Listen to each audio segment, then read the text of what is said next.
मैं शैलेंद्र का आपसे स्वागत करता हूँ आप सबका आपके चैनल द भौतिक लवर्स में। मैं आपके लिए एक सीरीज़ लेकर आया हूँ। सीरीज़ का नाम है बाल की खाल। सीरीज़ का नाम है बाल की खाल।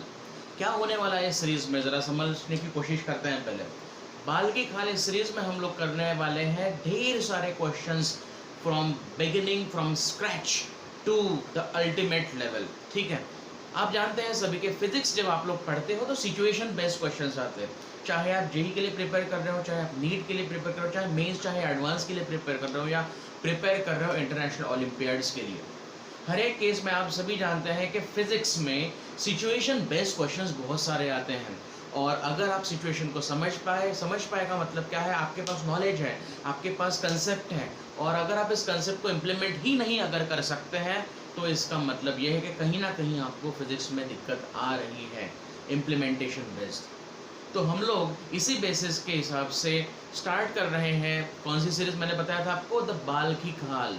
बाल की खाल, इसमें मैं ढेर सारे सिचुएशंस लूँगा और उन सिचुएशंस को हम लोग स्क्रैच से स्टार्ट करते हुए आखिर तक लेके जाएंगे, अल्टीमेट लेवल तक लेके जाएंगे। ठीक है, तो पहले जो सिचुएशन हम लोग ले रहे हैं, फिर पहला जो हम लोग टॉपिक ले रहे हैं बाल की खाल सीरीज में, वो है द रोप। जी हाँ, द रोप, रस्सी। तो रस्सी से रिलेटेड हम लोग फटाक से स्टार्ट करते हैं। शुरू करते हैं हम लोग सबसे पहले कि टेंशन होता क्या है इस चीज से। तो the very first thing here my dear friends is what do you understand by tension force. सभी लोगों ने देखा हुआ है जब जो प्रिपेयर कर रहे हैं 11th में 12th में, टेंशन फोर्स है क्या। तो बेसिकली देखा जाए तो आपके पास में कोई रस्सी अगर है, उस रस्सी को आप खींचते हो, ढकेलते हो ना, खींचते हो तो फोर्स लगता है सर। एक रस्सी ले ली और खींच लिया, फोर्स लग रहा है, पर मैं इस अंगूठे को धक्का मारना चाहूँ, अरे जाना, नहीं जा रहा। तो पॉइंट ये है कि टेंशन का जो फोर्स आता है वो खींच की वजह से आता है, खिंचाव की वजह से आता है ना। तो पहला पार्ट आपको बोलना चाहूँगा मैं इससे रिलेटेड क्या है, ओरिजिन क्या है टेंशन फोर्स का। तो इलेक्ट्रोमैग्नेटिक ओरिजिन है जनाब, इलेक्ट्रोमैग्नेटिक ओरिजिन। क्यों?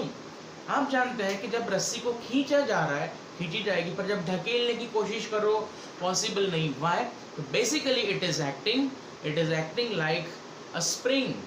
इन some way it is acting like a spring.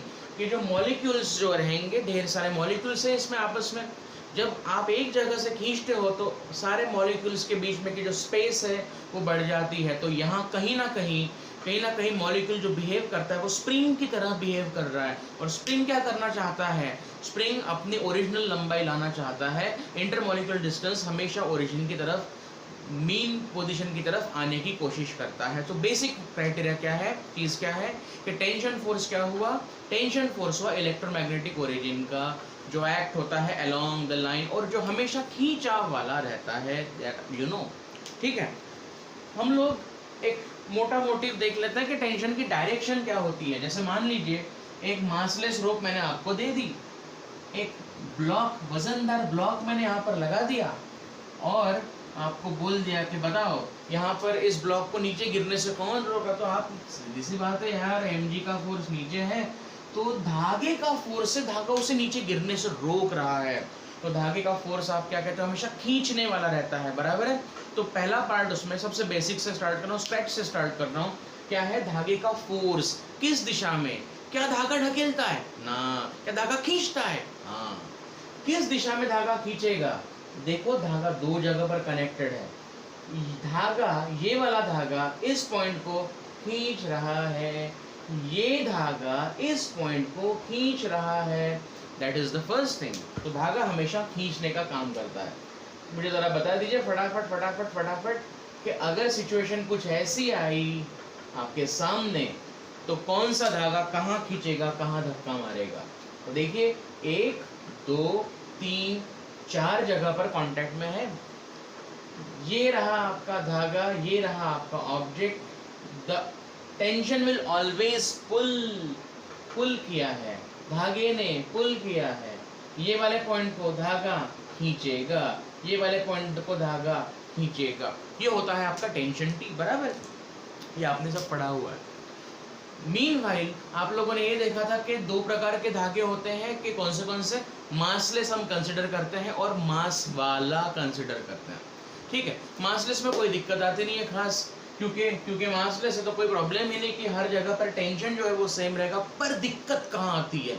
दिक्कत आती है मास वाले ऑब्जेक्ट्स में, मास वाले वायर में, मास वाले स्ट्रिंग में, रोप में। ऐसे केसेस को कैसे सॉल्व किया जाता है, क्या क्या चीज़ें होती हैं, ये हमको देखना। तो पहले आज जो मैं प्रॉब्लम्स आपके साथ डील करने वाला हूँ बहुत ही सिंपल रहेंगे और ग्रेजुअली हम इसकी लेवल बढ़ाते जाने वाले हैं।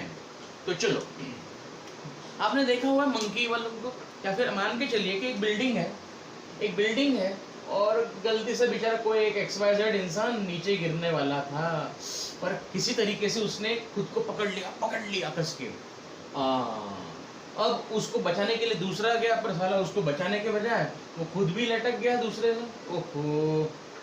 अब मुझे बताइए कि जब पहली बार वो लटका था तब ज़्यादा ताकत लग रही होगी उसे, या सेकंड टाइम मतलब एक के पीछे दूसरा भी लटका तो ज़्यादा ताकत लगी होगी? सीधी सी बात है कि जब अकेला था तो कम ताकत लगी, और इसके नीचे जब एक और इंसान या फिर एक और मास जुड़ गया, बहुत ज़्यादा ताकत लगने वाली है उसे। बराबर यही होता है रोप में। आप मान के चल सकते हैं कि रोप हो या चेन हो, ये कुछ मासेस एक के बाद एक लगे हुए मान के चलिए हमने उनको बांध के रखा है ना। ये रोप कंसिडर करो, चेन कंसिडर करो, डजंट मैटर। अब सवाल ये है कि क्या टेंशन का जो फोर्स है वो हर जगह पर सेम है? आप सोचिए, खुद को इमेजिन करें कि ये रोप नहीं, ये आप लोग हैं। एक इंसान, 2 3 4 5 6 7, सबसे कम ताकत किसको लगेगी पकड़े रहने को? ये भाई साहब को। क्यों?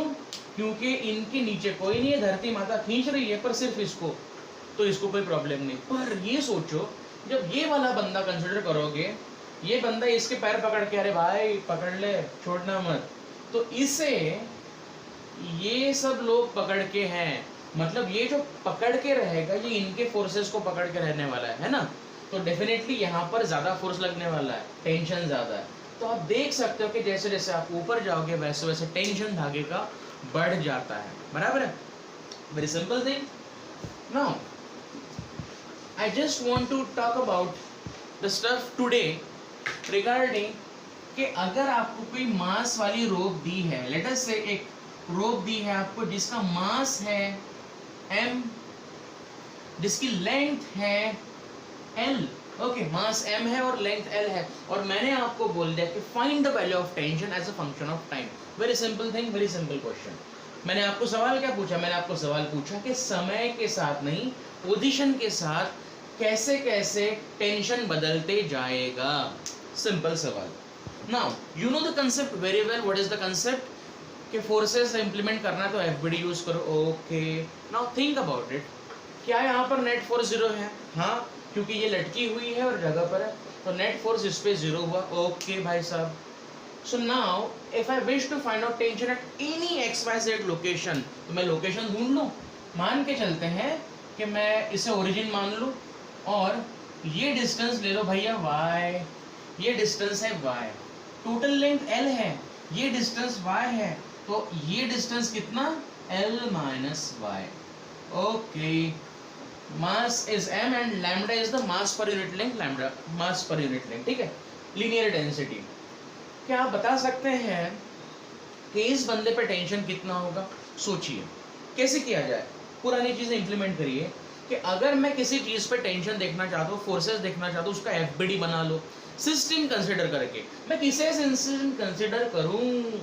मैं तो इस जगह पर टेंशन देखना चाहता हूँ, मैं तो इस जगह पर टेंशन देखना चाहता हूँ, तो मैं क्या करूँगा? इसे एक कंप्लीट सिस्टम मान लेते हैं भाई। ओके, क्या मैं इस सिस्टम का मास निकाल सकता हूँ?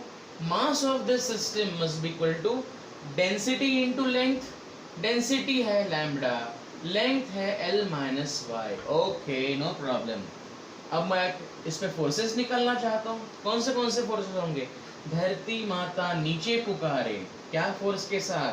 mg के फोर्स के साथ। पर क्या ये नीचे जा रहा है? ना, क्योंकि यहाँ पर का जो धागा है, ये वाले धागे का जो पार्ट है, वो उसे खींच रहा है। जाने नहीं देंगे तुझे, जाने तुझे देंगे नहीं।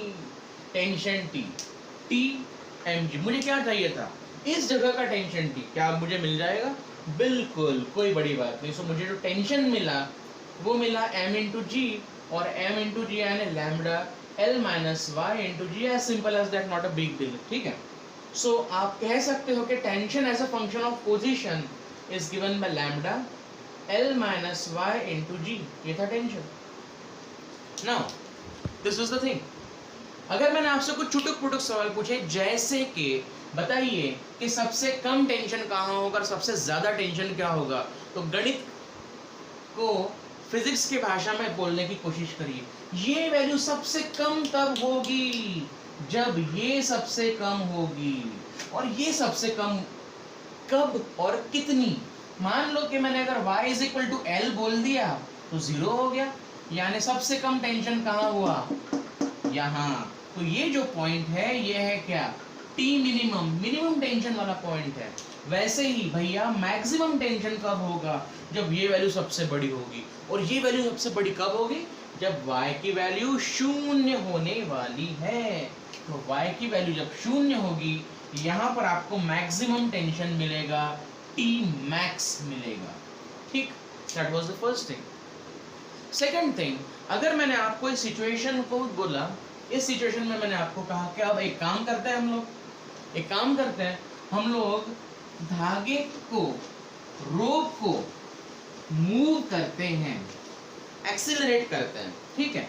अब मैंने क्या करा भाई, यही रोप ली।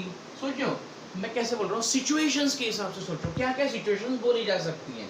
अब तक तो तुमने धागे को रोक दिया, चलो भाई ठीक है। अब मैं दो सिचुएशन आपके आंखों के सामने रख रहा हूँ, एक जिसमें आपका धागा, मास वाला धागा ऊपर की तरफ एक्सीलरेट कर रहा है,